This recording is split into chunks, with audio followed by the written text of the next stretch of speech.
But what we do have is a rematch from Fully Loaded on its way here tonight for you. Bobby Fish versus Matt Riddle one-on-one. Here comes Paul Heyman. Of course, how typical. Fish isn't here tonight. The fact that after Fully Loaded was over and done with, well, Bobby Fish wasn't over and done with, and his client will damn sure find a way into that WWE Championship scenario again. He will hold that title for the 4th time, and no one's going to stop him.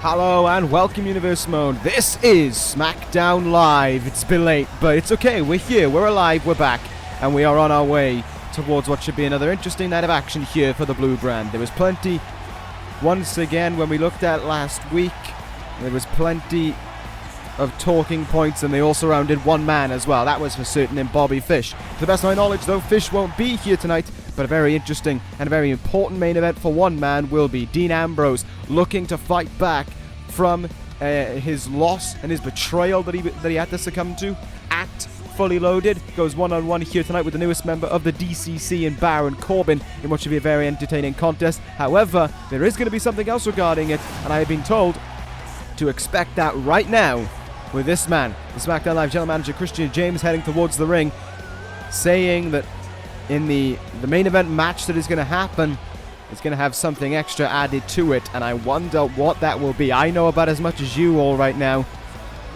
and I wonder just what the general manager is going to say. I think this is the first time we've seen him since Fully Loaded as well, so he's going to get into it all, saying about Fully Loaded, about Brock Lesnar's victory, and saying that he's not going to be defending his title again until the Royal Rumble, over a month away from now. But the question is to ask, who will face Brock Lesnar for that title? And it's a question that is very interesting as well, because I think there are so many guys who can square off for that title when you think about it as well. And he is giving us some huge news right there, answering the question. A 16-man tournament over the next 7 weeks to determine the number 1 contender, and it will commence right away here on SmackDown Live. That is huge news from the general manager, there's no doubt about it. But the question is, who will be... Of course. Just of course. In a moment like this, with an announcement like that made, there was only one man who was going to emerge, and that is Bobby Fish. And he isn't alone either. Look, that snake Paul Heyman is with him, accompanying out the 3-time WWE champion towards the ring. Of course they would come at this time. They believe, of course, SmackDown Live is theirs again. I'm glad Fish got over his illness as well from last week. I'm glad he was able to conquer that. How convenient it was that happened. But it's okay, because everything's fine now for Bobby Fish, it seems. Pathetic. Nevertheless, Paul Heyman, it seems, is going to be the one to do the talking here. He's got the microphone in hand, and Bobby Fish will stand in the ring with him. And of course, it is time to begin in the usual fashion. Blah, blah, blah. My name is Paul Heyman, but he believes he is the client of the man who has been screwed over. Fish is the greatest wrestler in the world in his eyes, and he's repeated that more than once. He believes that Fish deserves the title shot. After all, he is saying that he ended the career of Shawn Michaels. Rumor has it Michaels will retire next week on SmackDown, and it is Bobby Fish who is responsible for it. If anything, that's more deserving of a prison sentence than what it is a title shot. And he says he is not asking, he's demanding that Fish gets the next shot at Brock Lesnar. He's beaten him once, he'll beat him again. Heyman believes that it is about time that someone with grace held that title, and Bobby Fish is that man. And the SmackDown general manager has been here once before, and he is shutting it down right away. The shots aren't given out to whoever can whine the loudest. He can get that title shot if he goes through the men in the tournament that he has to, and that starts next week against Jeff Hardy. No ifs, ands, or buts. And it doesn't seem as if Heyman has anything to say in response to that. Heyman done for there. And I mean, he's not getting that shot. He's going to have to fight for it, no doubt. Heyman's still feeling pretty confident. But the look from the SmackDown Live general manager in the ring there kind of gave a look of concern almost about this tournament now. What might Bobby Fish try and do to get that shot against Brock Lesnar. That shot, of course, as you just heard, that he says he believes he deserves. Whether you agree or disagree with him on that, you cannot ignore the fact that some of the actions of Bobby Fish recently have been despicable. At the end of the day, the only big thing he's had happen recently was at Fully Loaded, and that was gifted to him courtesy of one Sheamus. Nevertheless, we are ready to begin here. This is where the tournament begins, and we have the graphic ready for you. We have the tournament brackets revealed for you right here, and take a look at some of them. Two of them here tonight. The main event, Ambrose and Corbin, just above the one we're going to have now between The Miz and Cody Rhodes. But look at some of them. Look at some of those matches we're in for. Okada and Nakamura potentially in the same bracket. Riddle and Bobby Fish as well. Ambrose and Styles to go with it. Those are huge brackets to look at right there. That is an insane tournament. And it commences here tonight all the way up until the, well, I imagine the week before the Royal Rumble. One man will get the opportunity of Brock Lesnar, but just who will it be? The tournament commences here tonight with The Miz versus Cody Rhodes, and it continues on later on tonight in that main event between Ambrose and Corbin. That was what the little talking point was, about something bigger being added to that matchup in the main event. And that is exactly what got added to it. Some very interesting matches, well, maybe some older rivalries being brought into the question in those brackets as well. I saw Nakamura and Ricochet. Joe was in the bracket, but I didn't see who he was. I think Owens had a chance of getting Corbin. If Owens wins next week and Corbin wins tonight, that can happen. Okada and Nakamura as well, drawing in the same section as one another. I really truthfully hope that the SmackDown general manager is doing it in that fashion, because if that's the case, then next week we could have some matches that could lead toward us getting Okada and Nakamura too, which would be monumental, to say the very least. Nevertheless, time to start this tournament. Cody Rhodes, who is in the bracket alongside The Miz. I missed who the other one. Oh, Kota Ibushi and his tag team partner Dolph Ziggler. Should there be a victory here for Rhodes tonight, then Ziggler, whenever his match is, that could change everything. No doubt about it. But 2 matches here tonight, a 16-man tournament. 2 matches a week, that's what? 32 matches, is that enough? Is that enough to get you through it? You need 8 in the round of 16, 4 in the quarters, 2 in the semis, and then 1 final. So 15 matches over these next 7 weeks will relate towards that WWE Championship tournament. That is pretty interesting. To put into perspective, that is roughly half of all the Smackdowns between now and then. That is very interesting indeed. Nevertheless, we continue on here. Cody Rhodes with a nice drop kick on The Miz there. You see The Miz accompanied by his wife Maryse. Cody Rhodes doing this one alone, it seems. No Dolph Ziggler with him. Maybe due to the fact that they are potentially, could be, opponents in this tournament, and they're all vying for the same prize as well. Then again, Rhodes wasn't at the corner, wasn't in the corner of Samoa Joe last week, so I think when it comes to singles matches, the American show-offs tend to do things their own way. Miz in control right now, though, over Cody, feeling a little bit confident despite the fact that Cody got off to a hotter start, no doubt. Good count up from Rhodes, elbowing the knee there, tilt-a-whirl neck breaker, connects with it on Sheamus. Nicely done indeed. I said Sheamus then, I meant The Miz. Sheamus is on the show, though. Interesting, given the fact that he quit a few weeks ago. We'll talk more about that later on this evening. Cody Rhodes right now picking up Miz. Oh, Miz in with an eye rake there, and he uses it to get an opening going. Some big kicks into the chest there by The Miz. Who would have thought he had that in him? Running knee, countered by Rhodes. Spinning kick in the gut, didn't connect with it. Counter there from Cody. Snap suplex from the former world champion. Cody Rhodes has history with Brock Lesnar in this universe as well, dating a long way back, but that could all be rekindled if he wins this tournament, and he looks to be going on for a first victory. Dense fire! It eliminated Neville at Survivor Series, but it won't get the win here tonight. Maryse distracting him. Maryse distracting the referee, but Rhodes will look to finish it in his own way. Brings Miz in. Crossroads! Crossroads from Cody into the cover. Look at that, a swipe from Maryse. That should be a disqualification right there. Cody, though, goes ambly back into the cover. Miz had no response. Cody Rhodes wins. Quickly as well. A very quick win for Cody Rhodes, and he is into the quarterfinals. Rhodes with a relatively easy win as well, it has to be said. It wasn't like he was tested. Miz was trying stuff, but honestly, that little swipe from Maryse and the distraction was more than what Miz did in the entire match. I have to say it, because it's true. Nevertheless, let's continue on here on Smackdown Live. Next contest on its way in the women's division. Ruby Riott going to be in action for the second week in a row. Last week she knocked off Bayley.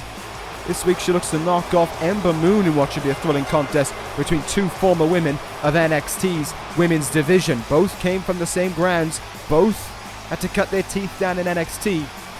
But both meet here tonight one-on-one. Very interesting indeed. Of course, since then, Ruby Riott has added with the Riott squad Liv Morgan and Sarah Logan, who made their debut in tag team action in this universe, knocking off Bayley and Sasha Banks on that evening.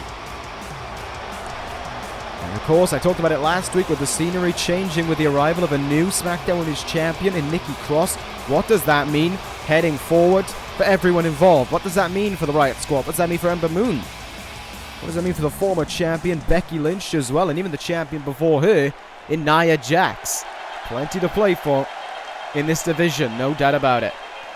A win here tonight could certainly put some eyes on you in terms of who goes up next for that championship. You know the SmackDown Live manager Christian James has a close eye on every match on this show.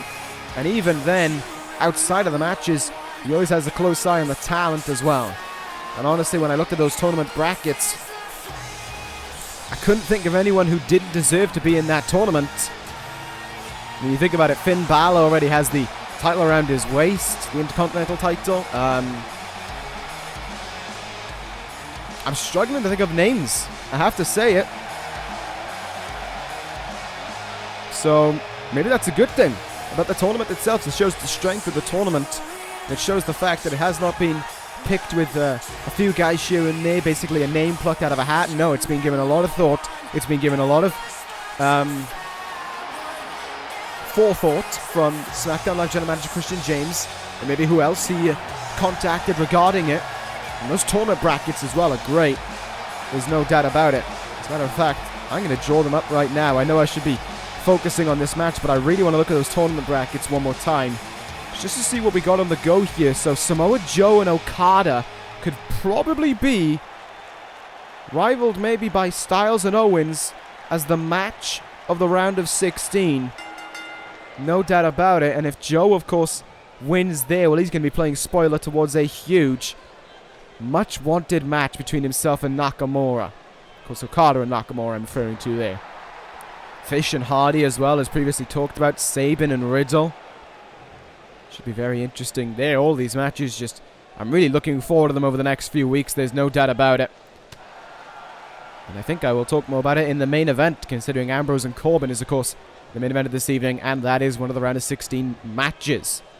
Does not mean that the winner of Cody will meet the winner of Corbin and Ambrose, not to my knowledge. I would assume the brackets will continue on in their normal fashion. Otherwise, I've bigged up all of this talk about Okada and Nakamura, and it may never come. If that's the case, I'm going to be thoroughly disappointed. Anyway, this match has begun between Ember Moon and Ruby Riott. We saw two cheap shots there in the turnbuckle by Ember Moon. By Ruby Riott. Well, Ember Moon making her pay for that double under suplex there. When it comes to the wrestling, Ember taking control. Like I said, these two women cut their teeth in NXT. They were both fine talents, but there was one thing that they shared, and that was the inability to beat Nikki Cross, the current SmackDown Live Women's Champion.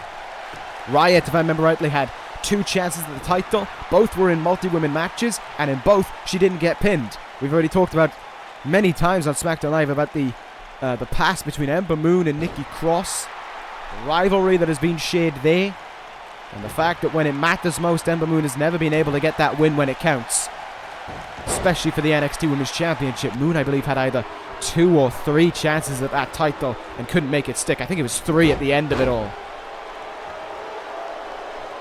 Nice Hurricanrana there, spiked her Did Ruby Riott. Because Ember Moon's got to have eyes in the back of her head, essentially. She's got a great women's wrestler in Ruby Riott in the ring to contend with already, but on the outside, the Riott squad could make a very unwelcome addition into this match and really change things around. It's never out of the question for them to make an appearance. Look at this from Riott, slugging away in the turnbuckle there on Ember Moon, shot after shot connecting. Essentially a case of no remorse being shown there. Snap suplex, and Ember goes down. Ruby Riott in control here.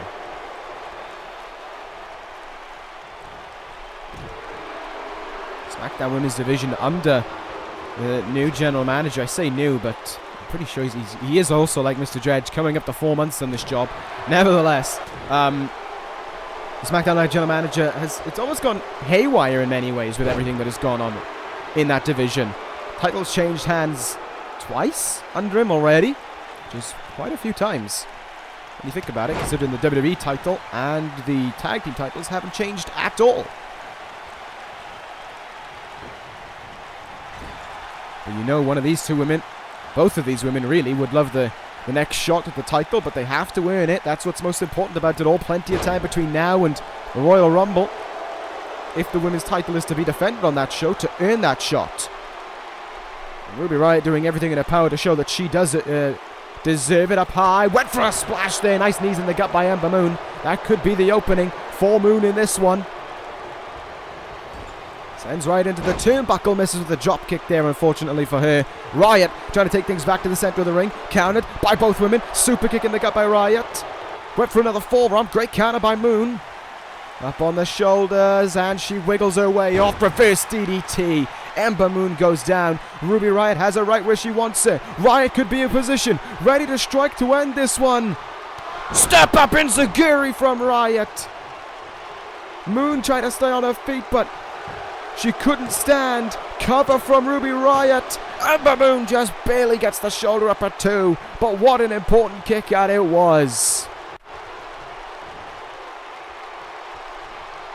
Riott now going to be frustrated. She couldn't have put away Moon. I thought she was going to go for the roll-up there. Rolling kick followed up after it. The Riott squad cheering on her on at ringside. Haven't had an involvement in this match so far. Ember Moon has been priding herself on most of her counters, but that seems to just be slipping away right now. The counter game of Moon seems to be evaporating, and that is leading to Ruby Riott in a great deal of control. Look at Ember Moon, though, getting right up to her feet here. Big knee in the face. Denied on that top rope, though. Super kick. Countered. Can't let her tie it between these two. Riott pushes her away. Looks for a slam. Can't capitalize. Great counter by Moon. And look at this now. Moon gonna go up high. Will this pay off for Ember Moon? Could a huge comeback victory be on the cards and the first loss for Ruby Riott on SmackDown Live? The Eclipse is missed. Riott evaded it. And now, Riott kick. It is elementary from here on. Ember Moon misses one move. Ruby Riott connects. And it is because of that Riott, with 1, 2, 3, is your winner. A tough, gritty performance from Ember Moon. There's no denying it. But in the end, it just wasn't enough when it mattered the most. And I'm sorry to say that that is the case, but it is. Ruby Riott wins. Ember Moon gave it her all in all. Look at this now. After the bell, the boots being put on Ember Moon here. Did she not? She did this the exact same way to Bayley last week as well. No remorse shown from Ruby Riott right now. And I gotta say, coming out of Fully Loaded, she is certainly making a claim as the forefront in the women's division for that title shot. Although with that being said, I don't think I can gloss over the performance of Ember Moon in that one. She certainly showed a lot of heart, showed a lot of passion, but in the end, sadly for her, it just was not enough. And an insult to injury essentially being added with those stomps afterwards. But here we go, tag team action on its way. And it is time for War Machine to impress the SmackDown general manager. They made their return to tag team action a few weeks back. And considering we got a lot of teams involved in that tournament right now for the WWE title opportunity, you look at Future Shock, Ibushi and Ricochet. The American Show-Offs are in there as well. I'm not too certain if any others are. I can't remember off the top of my head right now what Baron Corbin of the DCC is. And it definitely leaves an open door for the tag team division. Sabin is as well, so yeah, 2 members of the DCC in that one. That really doesn't leave that many tag teams available for the title opportunity whenever that comes to pass. If, of course, anyone goes on past the round of 16 in those tag teams. War Machine, though, going to get the opportunity to impress you. Some local talents have been plucked out to take on, when I say local talents, I mean the jobbers we bring around from town to town. Are going to be taking on War Machine here. We saw them a few weeks back, like I said, dominating the action against the Usos, I believe it was. But you still look at this tag team division, there's still the Bucks, however, they have to recover from a convincing loss at a Fully Loaded. You have the Usos, who are neither here nor there still. You have War Machine. And you might be done for there in trying to find a team that isn't in the tournament. The other 3 are. And the other team is, well, it's, you know, the originals, the tag team champions. So, a bit out of luck there. Nevertheless, this match has got underway. Fiery Pants is starting things off. Always love the attire of this guy whenever I see it. Tag made, in comes Hansen here. Early start for War Machine, certainly. I say early start, they probably want to get this match over with as quickly as possible as well. Did you see that? Cole Cuck on the outside, joining big old Fiery Pants. Yeah, I can say whatever I want about them. They're not going to be able to walk after this match anyway, so it doesn't really make a difference. I can be a big boy, and if they threaten to hurt me, I'll just send Braun Strowman onto them and tell them to work on ECW for 50 quid. Fiery Pants fighting back right now. Blocked in the corner of War Machine, though. And this is really just a showcase for how strong and impactful War Machine can be when it matters most. Tag made into Hansen again. And look at the speed in which they're working with. Oh my god, shotgun drop kick there. Bronco Buster from Hansen as well. The quickness in how they work together is just outstanding. There's really no other word for it. The ability to know each other so well and work off each other in that regard is second to none. And it doesn't matter the guy in the ring, be it Tama Tonga or Fiery Pants. At the end of the day, it always feels like the same outcome is on its way, and that is War Machine going on to victory. Former tag team champions, of course, within this universe, lost the titles to the Gorillas of Destiny back in May, and you know they are craving to get them back. Take a look at this. Throwaway Tiger Suplex. Rowe, of course, the strong man of the two. I know it doesn't look it given their stature, but it is Hansen who's the more high flyer. Oh my god! What a knee! What a knee right in the face. That's a brutal move, and it will lead towards the end of this. The tag is made into Hansen. And prepare for Fallout! Cover by Hansen. Cole Cuck doesn't want anything to do with this one. War Machine comfortably win. And I mean comfortably as well. I don't even know if there was a move done on them in that whole contest. A destructive win. More often than not, you sometimes see these local talents getting in a move here or there, but oh no, that wasn't the case. And the chant for war from War Machine can be heard throughout the arena. And the question has to be, after watching a performance like that, when are these guys going to get another shot at those titles? Don't tell me, after that destructive performance, they haven't impressed you. Because I know I most certainly was by it. Time to move on to our next contest, though. Here comes a man who you could maybe argue might deserve a shot. Though, at the same time, Kofi hasn't really seen much success since arriving to Smackdown Live either, so it's a bit 50-50 in that whole regard as well. Matter of fact, I believe it was Kofi Kingston who brought about the retirement of, well, I say the retirement, but the reason why Sheamus left. Oh no, it was Ibushi, my bad. Sorry, I was hoping to give Kofi credit for something. It's been a troubling time for Kofi since his arrival from SmackDown Live from Monday Night Raw.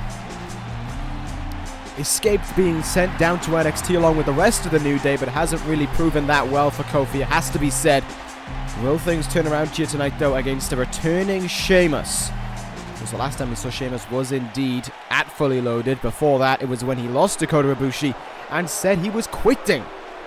That lasted all of about a week and a half before Sheamus found himself right back into the picture and right back here on SmackDown Live, screwing over the match between Riddle and Fish, attacking Riddle on the entrance ramp and granting an easy victory, of course, towards Bobby Fish. It was a shame that that match still had to commence. Nevertheless, it did. And we are here tonight now with this contest.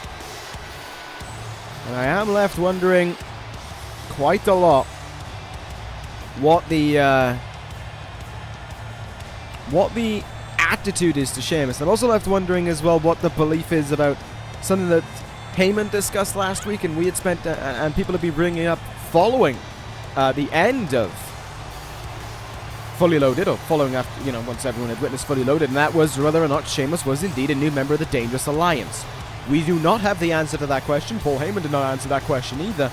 So we are left speculating if Sheamus indeed is the newest member of that group. We can guess as much as we want, but until it is said from the horse's mouth, we have no idea. Of course, there is plenty of speculation going on between people and groups, not involving Sheamus, involving one AJ Styles. I'll get to that, I think, in the main event, with all the personal vendetta that Dean Ambrose might have towards one AJ Styles. I'll talk about that then. Nevertheless, it's time to see what has happened for Sheamus in the time that since he has gone away.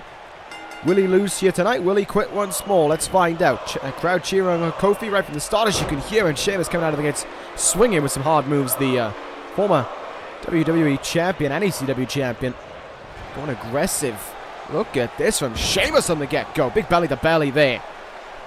This is definitely a more hate-filled Sheamus than the one we witnessed when he quit. And around that time as well, returning a harsh chop into the chest of Kofi Kingston as well. Jesus. This is brutal right now, and Sheamus, it seems, is thoroughly enjoying it as well. Kofi having to go to the outside here, trying to get something going for himself. Maybe chop. Oh, there we go. That was good. The way he took out the leg there with that quick kick into the thigh there, or the calf rather. This is looking good for Kofi now to start going. Sheamus into the turnbuckle and then booted right in the face by Kofi. Clothesline counter though, and a double axe handle will bring Kofi Kingston right back down. Up and over there goes Kingston, and he retorts to rolling outside of the ring quickly. Good on-the-fly decision made by Kingston, but question to ask has to be, is that the right decision to make as well? Look at this now, Hurricanrana on the outside. Sheamus going to be feeling the impact of that one. Kofi still fired up and ready to go here. Back in the ring now. Go Sheamus. Kofi is trying. He is fighting right now, and that aggressive start from Sheamus has been put out, essentially. If it was a fire, it has been contained right now, but it has not been extinguished. Sheamus right back up to his feet, and oh my goodness, look at those knees in the gut there. Trying to wind him. Maybe even break a rib. Who knows with Sheamus? It wouldn't surprise me if that were the case. Cranking on the neck of Kofi Kingston right now, though. Vicious in his attack on it as well, but Kofi not going to stay down for much longer. Getting right up to his feet and swinging right back there. Went for a chop, missed it. And that was a huge error to make. Fireman's carry. Rolling sent on there. And Sheamus all of a sudden could be on his way to an emphatic and impactful return victory on SmackDown Live. It is a trio of Irish Curse backbreakers to Kofi. Will that be enough here? Kingston laying down, cover made by Sheamus. Is this enough? The harder Kofi says no. He wants to keep on fighting, and he kicks out at the count of one. Look at this now, forcing himself up to his feet as well to go along with it. This is true determination and grit from Kingston shining through, but this is true power and destruction from Sheamus. In the turnbuckle, power slam after it, And Sheamus now standing in the turnbuckle, eyes up his prey, and the same move that hit Riddle at Fully Loaded hits Kofi tonight. Brogue kick from Sheamus. 1, 2, 3. That was aggression. That was a different kind of Sheamus. That was a Sheamus that I had not seen in a very, very long time. And more importantly, for Sheamus, it is a side of him that results in victory.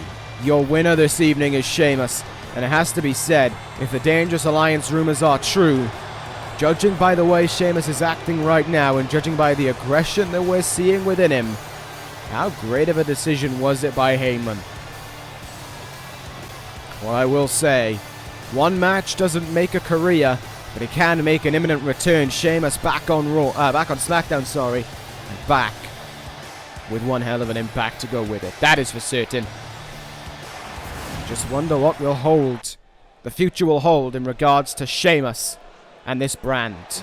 We'll find out then, but it's time to continue on the WWE Championship Tournament here tonight. The main event of this evening, Dean Ambrose to go one-on-one against Baron Corbin. Winner will progress in their bracket. They will not go on to face the winner of Cody Rhodes from earlier tonight. That is a different side or a different section of the bracket of the tournament. Nevertheless, I have waited long enough to talk about this, so let's get into the gist of it all. Dean Ambrose at Fully Loaded was seconds away from becoming the Intercontinental Champion until the man who he brought to his side to stand alongside with him in the battle against Finn Balor in AJ Styles was the one to turn his back on him. It was an impactful and dramatic moment to witness when AJ Styles came flying through the air and struck with that phenomenal forearm on Dean Ambrose. The coup de grace followed to keep the title around the waist of Finn Balor. It has led, of course, to a great many speculation over AJ Styles. Did he return as a member, or rather the leader of the Originals? There has been plenty of talk over who the leader of that faction was, and the reality of the situation was we didn't know. Finn Balor we thought to be the leader for the longest time, until Balor himself declared that he wasn't the leader of this faction. And when that was realized, the question then became, well, if he's not, who is? Now we find ourselves asking, is that AJ Styles? Is it the man who was put out in the injury shelf fighting against the Originals, who led a master plot to be the leader of it from behind the shadows? We are left contemplating that. We are left wondering it without an answer right now. I said it earlier in the night, you can speculate as much as you want, but until it is officially declared right in front of us, we do not have a definitive answer. And that is the case right now. Do I think AJ Styles is the leader? I'm seeing a hell of a lot of evidence to not convince me otherwise. I will say that. I don't want to be in one camp, in camp yes or camp no, but it's one of two things that I see it being. Either yes, AJ Styles is the leader of the Originals, or AJ Styles screwed over Dean Ambrose because it was Balor and Fale who put him on the injury shelf, and Styles wants to take that title away from Finn Balor, and he's the one who's deeply desiring the match. He's, maybe a case of too far gone to let even someone like Dean Ambrose prosper in that moment. That is a far-fetched theory, I will say that, and I'm grasping at straws in many ways, but it is without doubt the theory that I want to be true, I will say that. Nevertheless, we are underway with our main event here in this tournament. Corbin versus Ambrose. Plenty to play for, no doubt about it. Who will walk out victorious is the key question to ask in this one. With Bulldog there by Ambrose, taking the early lead over Corbin in the moment. And then we are left contemplating, what Dean Ambrose might be like in this match. We've seen a much more aggressive side to Ambrose already. Very reliant upon the strikes and hitting Corbin right where it hurts. That is a fine tactic to have in all, but the simple fact of the matter is, as well, to go along with it, is that Ambrose can do that as much as he wants, yeah. But if it's against a guy like Corbin, he's going to need more than that. I understand he's, for lack of a better term, pissed off. I understand he has that aggression to him, but he's going to need more than just being fired up to get the win over Corbin. He can throw as many strikes as he wants Corbin's way, but he's going to need more than that to put away Baron Corbin, that's for certain. Though I would hope that in everything he's doing, AJ Styles is watching closely and realizing the man who he did piss off at Fully Loaded. Corbin, of course, did pick up a win at that event over Kevin Owens through some intervention of the DCC, and it has to be said that we could be on for a rematch if Owens wins his tournament match block, because him and Corbin are alongside one another. Owens, though, will be facing AJ Styles. So if Ambrose wins here tonight and Styles beats Owens, you know that match is going to be personal. Strikes from Ambrose again here. Look at this now. Ruby Riott did this earlier on in the evening. Ambrose doing it in his own right. Chop and quick jab in the face to go along with it. Corbin reeling from it. What a headbutt there, though, but Ambrose able to stay up on his feet, running in, belly to belly to the lunatic fringe. And the two-time Intercontinental Champion is reeling slightly from it. See what will happen here. Corbin gets countered. Ambrose seeing a glorious opportunity. Corbin dazed. Ambrose up high. Big elbow drop. Gorgeous thinking there from Dean Ambrose. How can he capitalize with it? He cannot. Corbin able to stop him in his tracks there. Corbin now might have been thinking Sabin Eliza. Ambrose able to stop him and attacking away there. Forearms and chops, but he cannot maintain control. Corbin in now. Powerbomb maybe on its way. He's not moving. And that has cost him dearly. What the hell was Corbin thinking there? He just stayed still. Thing to note that I haven't actually talked about in this match. Look, there's no DCC at ringside along with Corbin. Maybe the idea to this tournament must be that Corbin and Sabin, to go along with it, have to go it alone. Or maybe Sabin wants Corbin to go it alone, and maybe Sabin will have Daniels by his side. It wouldn't surprise me if that were the case, truth be told.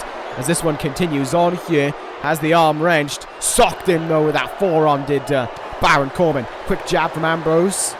Arm again. Big into the clothesline, though. Look at these guys trading back and forth, though. Neither one able to gain an advantage over the other. Ambrose looking for the hammer for the fisherman suplex. Gets countered by Corbin. And Corbin's in. Sabin Eliza to Ambrose.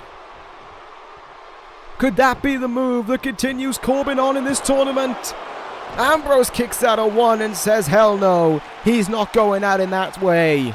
He wants AJ Styles in this tournament. It has to be said.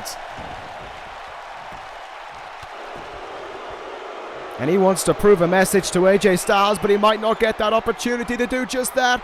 Corbin in! End of days! Cover by Corbin. Middle of the ring. There's 1, 2. Ambrose kicks out at 2.